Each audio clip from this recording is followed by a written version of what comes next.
It's now time for the address by the chairman and founder of Java Institute for Advanced Technology, which is an ISO 9001-2015 certified institution and leading software engineering school in Sri Lanka. This institute offers the Software Engineering Qualification awarded by UK Awards and Birmingham University, UK. Firstly, he is an outstanding entrepreneur, consultant and scientist whose work in entrepreneurship development and development banking in cooperative sector has earned widespread recognition. He is a leader in the field of software engineering and made significant contributions to the industry and society. Dr. Siribaddana earned his first degree and postgraduate qualifications from the University of Colombo and completed his doctorate in software engineering at the IIC University of Technology. He serves as the chairman and founder of the TEMCO Development Banking Society Limited, Sri Lanka. TEMCO is the first ever development banking society to be established in over 115 years of cooperative history in Sri Lanka, with the primary objective of developing technology, entrepreneurship management for sustainable development in Sri Lanka. Dr. Siribaddana is also a highly respected consultant in the field of monetary policy.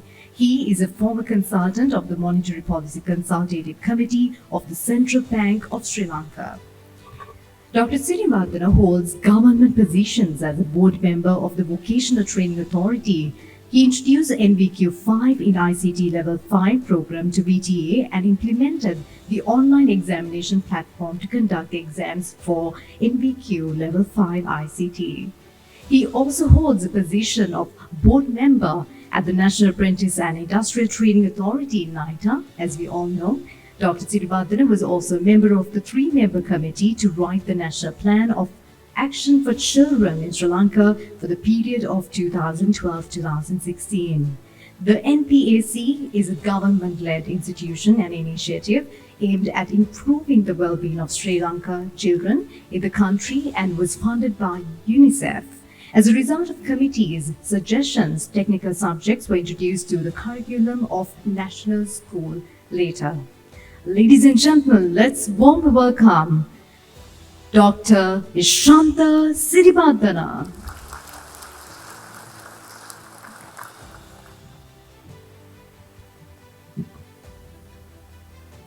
Special guest, my dear parents, my dear graduates, faculty members, ladies and gentlemen. The gathering today is very important, highly vital to address the present economic crisis in Sri Lanka. All of us know the Sri Lankan economy is an agrarian economy. But at present, we have to change our economic model from agrarian economy into a knowledge-based economy. That's why I have given the idea that today's gathering is such important to our nation. Almost all the graduates passing out today will increase the foreign reserve of the country immediately. Immediate after the graduation, they will start the increment of the foreign reserve of Sri Lanka. Not immediate after the graduate program, but at the moment also, from their very first year, they have worked with the industry to increase the foreign reserve of our country, bring down foreign currencies to the Sri Lanka. That's why I told you that today's gathering is such important. Dear parents, you have donated a valuable gift to Sri Lanka, your child, your daughter and your son, to develop the economy of Sri Lanka. Dear graduates, you all are the next future. You all are the game changers of the country. You have a duty to change the economy of Sri Lanka. We have developed your mindset while you are learning within our organization, our institute, to work for the country. We know that few of you, sometimes some graduates temporarily will go abroad, not for anything, but for earn for the country. I know that we have the experience, we have ample of examples. Most of the students leave the country for temporary basis to develop their knowledge, develop their skills, not for anything, but to develop the country.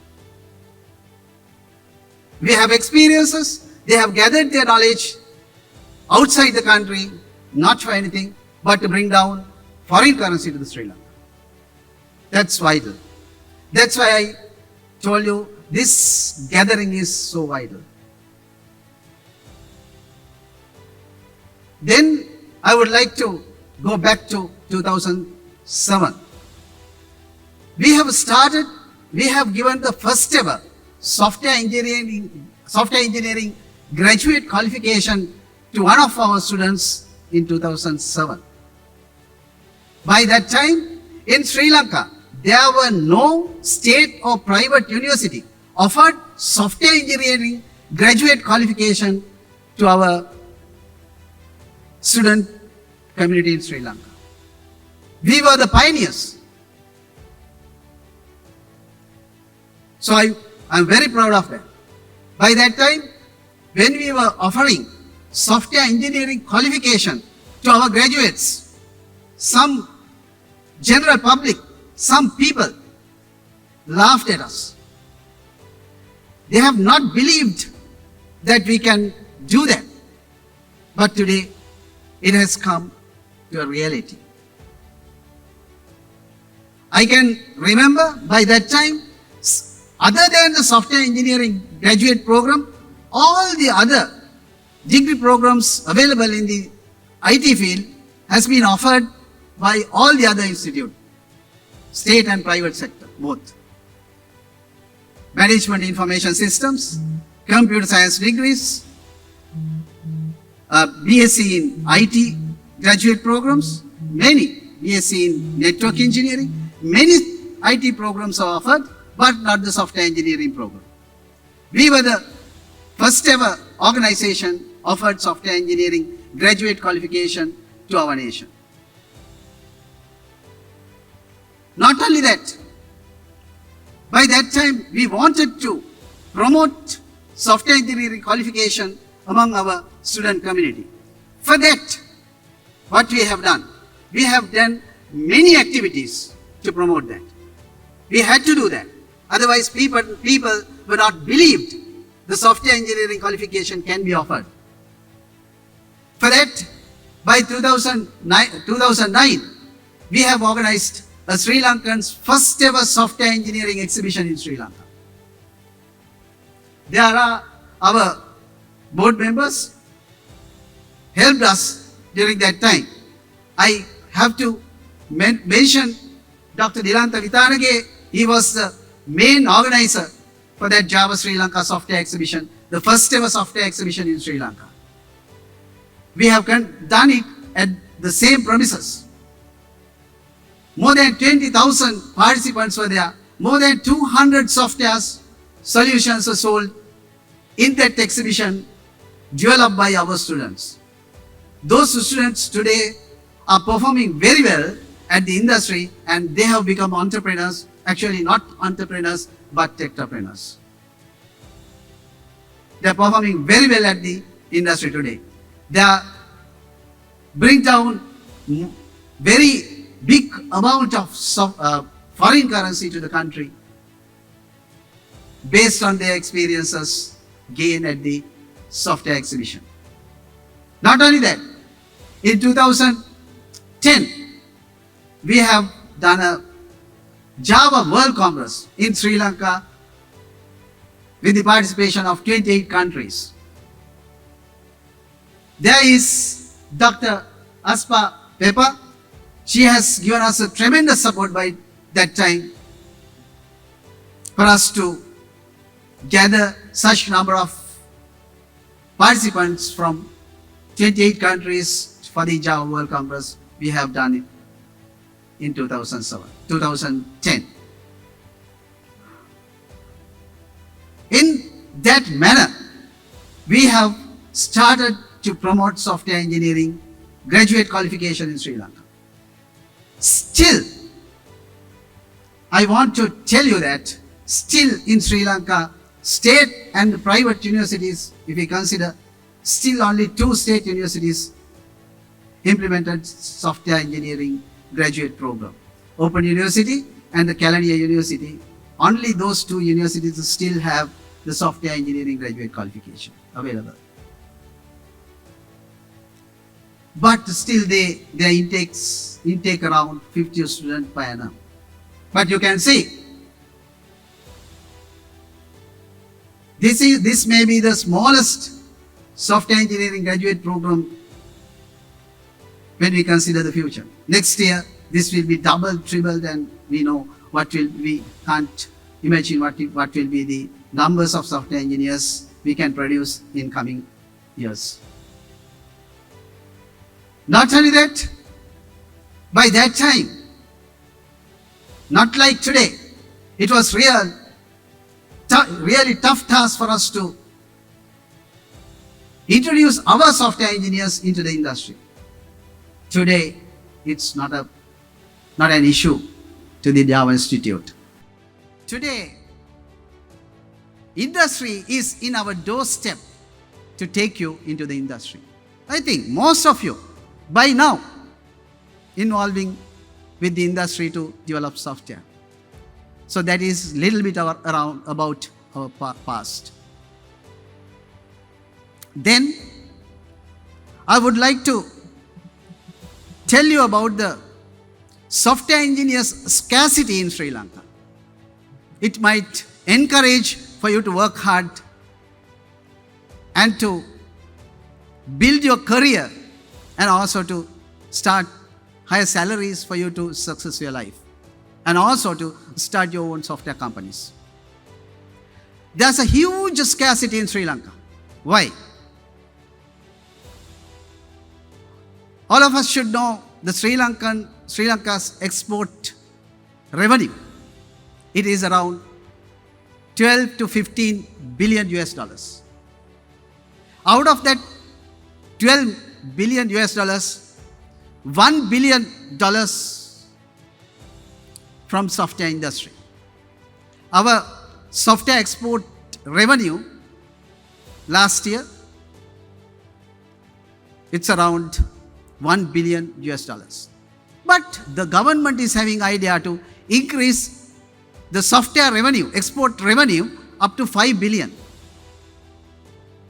For last 30 years, starting from, let's say, 1990 to today, the number of software engineers in the industry, can you guess? It's almost like 50,000. Let's say it's accurate, it's 48,600 something, according to the 2019 statistics. Only the number of software engineers are working in the industry is around 50,000 in Sri Lanka. That 50,000 software engineers are contributing to bring down the foreign currency of 1 billion. To increase the foreign currency revenue up to 5 billion, we need 5 times of that number of software engineers. That means we need 250,000 software engineers to increase the software engineering revenue up to 5 billion. Is it a easy task? No. For last 30 years, we could have managed to develop only 50,000 software engineers. To produce another 200,000, how long it will take? Nobody knows. It's a massive task. It's a massive task. It's not that easy. Because let's say, per annum, we are the largest organization who produce this number of software engineers. Still, this is around 500 software engineers. 500, how many years will take to produce 200,000 software engineers by producing 500 software engineers? It's a massive task.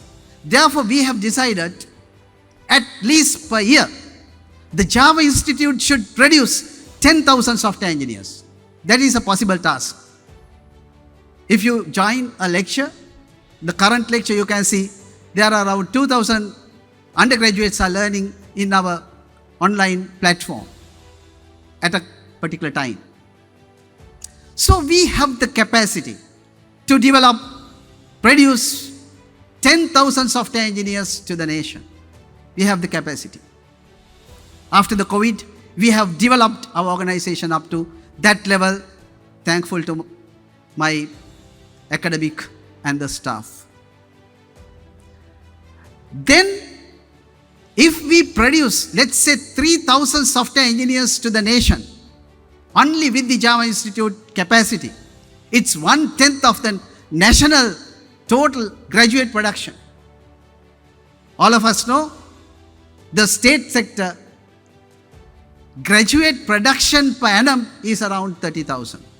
Out of that 30,000, if we are producing, a single small organization can produce 3,000 means it's huge without any government assistance. It's huge. So we can do that. We are heading towards that. You will be able to see in coming years. So, therefore, there's a huge scarcity in Sri Lanka for software engineers. Scarcity means your salary if you work to the industry. Scarcity means your revenue if you start a software company. We encourage our students who are having entrepreneurial ideas and the capacity and the passion to build your organization, to build your software company. Rather than doing a job for someone else, give better jobs for the other people. That's our requirement. We have done it. We have encouraged our students for them to do that. And today we are very successful because we can show you more than 200, 300 software companies running by our students.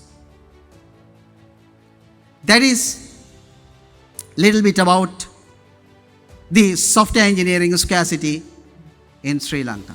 Then, what should be our next move of the Java Institute? Today I will reveal, because today is one of the day we are going to have another milestone. Because this is, I believe, this is the time for me to show you that the next move. This next move also will be a controversial move for Sri Lanka. Controversial. There are a lot of professors, doctors, and renowned academics here. They are evidenced. How many doctoral graduates are producing from our universities per year? It's pathetic. It's pathetic. We can count number of doctoral graduates are producing from our state and the private universities. We can count from our fingers. Like that. But if you go to Slovakia, out of the elderly population who are beyond 25 years, out of the elderly population, 4% of the elderly population are doctoral graduates in Slovakia. Have you heard about the name? The Slovakia, the country? Sometimes you may not. Slovakia. 4%. If you go to Switzerland, 3% of the elderly population are doctoral graduates. If you go to USA, 2% of the elderly population are doctoral graduates. But Sri Lanka, no one knows. What is the percentage of the doctoral graduate out of the elderly population? It's a pathetic situation. For us to develop our country, come out from this financial crisis, not to face such a financial crisis in the future, we have to produce not just doctoral graduates, but scientists. What is the difference between doctoral graduates and the scientists? I would like to take an example from my head table. One of the examples. If you permit, Dr. Siddhika. Okay. Right. I will show you a living example for you to understand who is a scientist. You know, number of students are going abroad for their doctoral qualification to another country. To get the doctoral qualification, they move to another country because we are not producing. They have to move. Once the doctoral undergraduate is learning at the foreign university, they are given a research for them to continue. Most of the graduates, even in Sri Lanka, they end up with a nice research document. It's a big book, number of words more than 70,000, and published on a journal, but no outcome. Especially in Sri Lanka, the theses are stored in a nice cupboard with a nice name, but no output to the economy of the country. Most of the students who can take an output, what they are doing in the other countries, that research outcome will used by that country, not Sri Lanka. The research output, sometimes the research output is there, but the output is used by that country, not Sri Lanka. We proudly talk about such students, even though we are not getting at least a single cent to our country. In a way, it's good. But I thought to take the example, Dr. Siddhika, she also such a victim, actually, because that is the nature of Sri Lankan higher education. She had to go to United Kingdom for her doctoral qualification. She has completed. She has done her research, very strong research, to produce a medicinal drug to cure breast cancers. She was an inventor. That she is having a doctoral qualification with an invention. Then she has become a scientist. So we can say proudly, she is a scientist. Because she just not have a doctoral thesis, but also she is having an invention. We are unlucky to have that invention to Sri Lanka. We are helpless because of the education system of Sri Lanka. We had to give her effort to that country. It's okay. But she was different. Why? Immediate after the doctoral qualification completion, she has come down to Sri Lanka to work for the nation. That is the difference of her.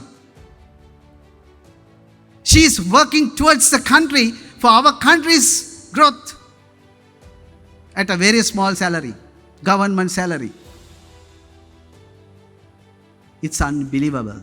No one do such a commitment, such a dedication for the country.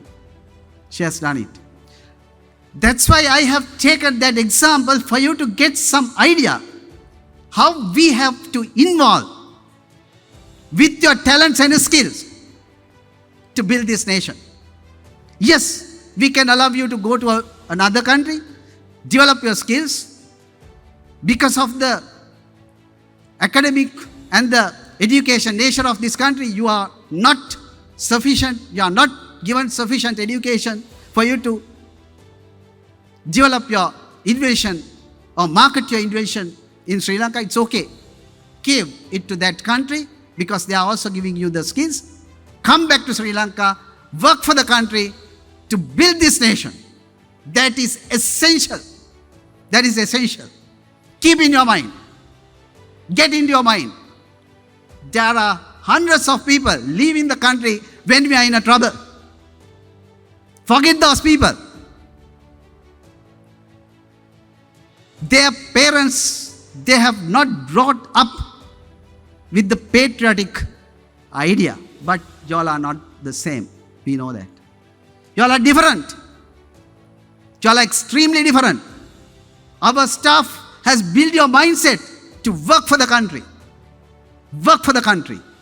This is essential at this moment. Work for the country. We have to build a nation. You work for the next generation. Not for you. Not for you.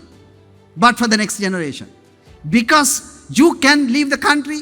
You can bring down your parents to the country, other country. Doesn't matter. But there are poor people in the rural area. They won't be able to leave this country. They have to leave this country. Therefore, you have an obligation to work for the country. Because you are the starting point of the knowledge-based economy for this country. That's why I told you that our next move will be producing scientists to the country. Our next move to produce the scientists to the country. We are going to keep the first step today, producing 3 scientists to the nation. Today, with the academic excellence of, using the academic excellence of the Java Institute. 3 software engineering scientists will be produced. You will be able to eyewitness today. Actually, I can call them scientists because they have not just limited to a doctoral thesis, but with an invention in the technological area.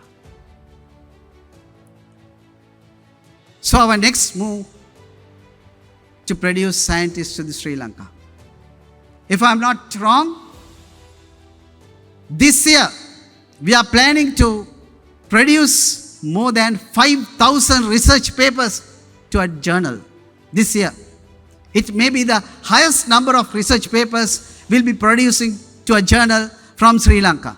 Sometimes maybe in the world, from a single university. 5,000 research papers will be published this year from Java Institute. Sometimes you might not believe when we come up with such ideas. It's not idea, it will be implemented. So, with the next move, we are planning to produce more than 1,000 scientists per year. At least for us to come up to a 1% level in the scientists or doctoral graduates percentages compared to the other countries.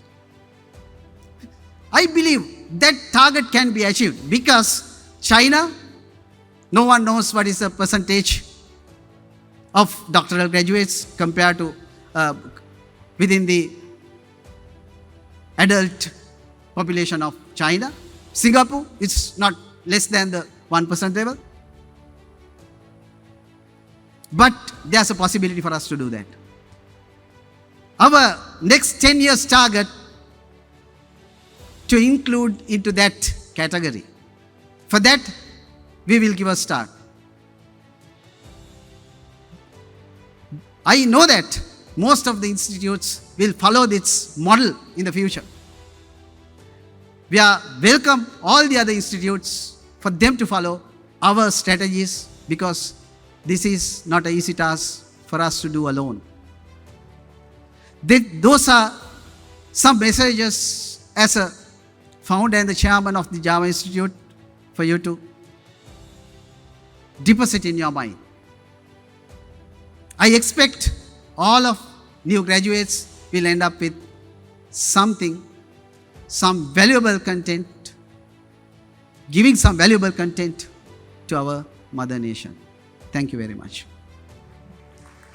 Again, before I stop my session, I want to continue a little, because in Sri Lanka, the English literacy is around 10% still. අපේ රටේ ඉංග්‍රීසි සාක්ෂරතාවය 10%යි. ඒක නිසා මේ කතා කරපු ටික පොඩියට අපේ සමහර අම්මලා තාත්තලාට තේරුම් ගන්න ඕන නිසා මම පොඩ්ඩක් සිංහලෙත් මේ ටික කියන්නම්. කෙටියෙන් මේ ටික කිව්වේ නැත්තම් මං හිතන එක වැරද්දක් කියලා. අම්මේ තාත්තේ මේ ඔබේ දරුවා, අපි විශ්වාස කරන මේ දරුවා අපේ රටේ ආර්ථිකය හදන්න දායාදයක් තෑග්ගක් දුන්නා කියලා. ඒක නිසා මේ දරුවන්ට අපි ඉල්ලා සිටින මේ දරුවන්ගෙන් ඕගොල්ලන්ට සදාචාරාත්මක අයිතියක් නැහැ මේ රටෙන් එළියට ගිහිල්ලා ඒ රටවල් වලට කමුරන්න. මම මේගොල්ලන්ගෙන් ඉල්ලා සිටින්නේ ඕගොල්ලෝ යන්නේ රටවල් වල ගිහිල්ලා ස්කිල් ඩෙවලොප් කරගන්න, මේ රටට යමක් ගේන්න. අපි මේ රට ආර්ථික ආഘාතයක ඉන්නේ. මේ ආഘාතයෙන් ගොඩ එන්න පුළුවන් වෙන එක ක්‍රමයයි තියෙන්නේ. ඒ ක්‍රමය තමයි මේ කෘෂිකාර්මික ආර්ථිකයට අපි හයියක් වෙන්න ඕනේ. අපේ බුද්ධිමය ආර්ථිකයක් ගොඩනගලා, ඒකට කියන්නේ knowledge based economy කියලා. දැනුම මත පදනම් වූ ආර්ථිකයක් ගොඩනගලා අර කෘෂිකාර්මික ආර්ථිකයට අපි හයියක් වෙන්න ඕනේ. පෙර රජ කාලේ තිබුණා වගේ අපේ රටේ තිබුණ තාක්ෂණය නැවතත් අපි ගේන්න ඕනේ. ඒකට ගේන්න මේ දරුවන්ව ඔබ සියලු දෙනා මේ රටට පරිත්‍යාගයක් කරලා ඉවරයි. අන්නේ පරිත්‍යාගය අපිට අවශ්‍යයි. ඒතර ලංකාවේ පළවෙනි වතාවට මේ මෘදිකාංග ඉංජිනේරු තාක්ෂණය සඳහා උපාධි පාඨමාලාවක් හඳුන්වා දුන්න ආයතනය විදියට අපිට මේ දරුවන්ට බල කරලා කියන්න අයිතියක් තියෙනවා. ලෝකේ තියෙන හොඳම උපාධි පාඨමාලාවක් මේ දරුවෝ අරගෙන තිනවා. මේගොල්ලන්ට තියෙන ඩිමාන්ඩ් එක අද කොච්චරද කියලා කියන්න බෑ. ඒ සම්බන්ධයෙන් අද ඔබතුමාලාට කතා කරાવી මේ ඔඩියන්ස් එකට ඇවිල්ලා තිනවා ඉන්ඩස්ට්‍රි එකෙන්. එතුමාලා කියාවි අපෙන් අවුට් වෙනකොට මේ එක්කෙනෙක්වත් අපිට අපේ ඕනකමකටවත් ගන්න නෑ මේ තරුණයෝ. කොහේ යනවද කියලා අපටවත් හොයාගන්න බෑ. ඒ තරම් ඩිමාන්ඩ් එකක් තියෙනවා අපේ මේ දරුවෝ ඉගෙන ගන්න තාක්ෂණය සම්බන්ධයෙන්. ඒක නිසා මේ දරුවෝ අපි ඉන්ඩස්ට්‍රි එකට දීලා තිනවා මේ රට වෙනුවෙන් වැඩ කරන්න, මේ රට වෙනුවෙන් සහ අපේ අනාගත පරම්පරාව වෙනුවෙන් වැඩ කරන්න මේගොල්ලෝ වැඩ කරાવી. ඒත් එක්කම අපි ඊළඟට බලාපොරොත්තු වෙන්නේ මේ දරුවන්ව විද්‍යාඥයෝ බවට පත් කරන්න. ඔබ හැමදෙනාම දුක් වෙන්නේ නැති මේගොල්ලෝ software engineering කරන්න එනකොට ගොඩක් අය දුක් වෙන්නේ නැති. මගේ දරුවා දොස්තර කෙනෙක් වුන්නේ නැහැ, මගේ දරුවා ඉංජිනේර කෙනෙක් වුන්නේ නැහැ, මගේ දරුවා ලෝයර් කෙනෙක් වුන්නේ නැහැ, මගේ දරුවා accountant කෙනෙක් වුන්නේ නැහැ කියලා දුක් වෙන්නේ නැති එදා. නමුත් මේ දරුවන්ට අපි අවස්ථාව හදනවා මේ ඔක්කොගෙම අයින් වෙලා මේ දරුවෝ විද්‍යාඥයෙක් බවට පත් කරන්න. ඒ කියන්නේ මේ දරුවන්ට PhD උපාධිය දක්වා, එහෙම නැත්නම් ආචාර්ය උපාධිය දක්වා මේ දරුවන්ව අරන් යන්න අපි මේ වෙනකොට අපි මාර්ගය සකස් කරලා තියෙනවා. ආචාර්ය උපාධිය කියලා කියන්නේ මේ කොළ කීපයකට සීමා වුණු, පොතකට සීමා වුණු නිබන්ධනයක් මත තියෙන ආචාර්ය උපාධියක් නෙවෙයි. ඒ නිබන්ධනය පදනම් කරලා ඉවර වෙලා ඒකෙන් නව නිර්මාණයක් කළා. ඒ නව නිර්මාණය මාකට් එකට දාලා විකුණන රටට දැවැන්ත මුදල් ප්‍රමාණයක් ගෙනන විද්‍යාඥයෝ බවට පත් කරන්නයි අපේ අදහස. එවැනි විද්‍යාඥයෝ 3 දෙනෙක් අද බිහි වෙනවා අපේ ආයතනයේ. ඒක තමයි අපේ මයිල්ස්ටෝන් එක. ඒක නිසා තමයි මම අද ආඩම්බරෙන් මේක කියන්නේ. එතකොට අද 3 දෙනෙක් බිහි වෙන අපි 2007 7 දෙනයි software engineersලා එළියට දැම්මේ. අද 3 දෙනෙක්ගෙන් අපි ආරම්භ කරන මේ මහා දැවැන්ත ව්‍යාපෘතිය දසදහසක් කරලා අපි මේ රටට දායාද කරනවා කියන එක අපි බය නැතුව කියනවා. ඒක නිසා අම්මේ තාත්තේ මේ දරුවන්ව ඔතනින් නතර කරන්න එපා. අපි කරමු විද්‍යාඥයෝ මේගොල්ලන්ව. අපි විද්‍යාඥයන් බවට පත් කරමු ඔබගේ දරුවන්ව. ආරම්භ කරන්න වැඩසටහන. දරුවෝ මේ ග්‍රැජුවේට්ස් ඔයගොල්ලොත් මේ උපාධිධාරීන් ඕගොල්ලෝ හිතන්න මම කොහොමද විද්‍යාඥයෙක් වෙන්නේ කියලා. හිතුවත් මේක කරන්න බැරි නෑ. මම ඒකට උදාහරණයක් විදිහට කිව්වේ ස්ලෝවේකියාව. අහලක් නැතුව ඇති සමහරලාට. 4% වැඩිහිටි ජනතාවගෙන් ඩොක්ටරල් උපාධි හිමිකරුවෝ. මහා ආචාර්ය උපාධි හිමිකරුවෝ. ස්විට්සර්ලන්තය ගත්තොත් 3%ක්. ස්වීඩන් ගත්තොත් 2%ක්. ඇමරිකාව ගත්තොත් 2%ක්. සිංගප්පූරුව නෑ. 100 සීමාවේ නෑ. චීනේ නෑ. අපි ලංකාව ගේමු එතෙන්ට. අපිට බැරි කමක් නෑ. ඒකට මේ ක්‍රමවේදය වෙනස් කරන්න ඕනේ. මේ අපේ ආචාර්ය මහාචාර්යවරුන්ගේ තියෙන මොළ හොදන්න ඕනේ. තව ආචාර්යවරු මහාචාර්යවරු බිහි වෙන එක ගැන අපි ආඩම්බර වෙන්න ඕනේ. එහෙම වුණොත් අපිට මේක කරන්න පුළුවන්. ඒකයි අපේ ප්‍රාර්ථනය. අපි ඒක කරමු. මං සිංහලෙත් කතා කරේ හැමෝටම තේරෙන්න ඕන නිසා. බොහොම ස්තුතියි. Thank you very much, Dr. Siribaddana. And I believe those are very essential, very meaningful and intelligent words. So ladies and gentlemen, once again, let's put our hands together for Dr. Siribaddana.